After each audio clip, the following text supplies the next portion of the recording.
My name is Juliana Borges.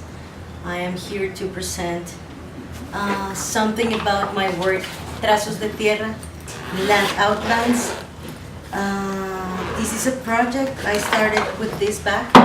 I used to walk and travel Colombia first, looking for stories about the land. In all these streets, what I started noticing is that it wasn't enough to travel everywhere because everyone was actually not in their towns. Towns were ghost towns. They were towns that where you couldn't find anyone.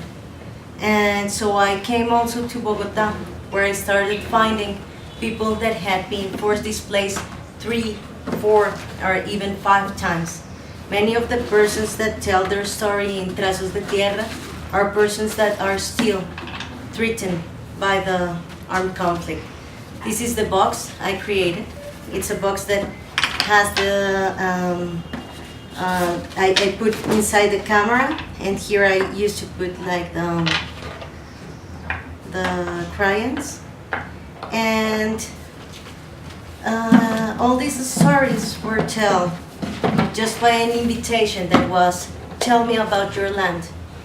I used to sit even 10 hours on a street, surrounded of people that asked me if they could talk about their lands. Something very important is that in Colombia, it is prohibited to talk about the armed conflict. There are even many persons that say that we haven't lived a war. And I consider it's very important to acknowledge history and to acknowledge conflict, to go beyond it. To transform reality, we will need to base on reality. And that's one of the main aspects of Trazos de Tierra.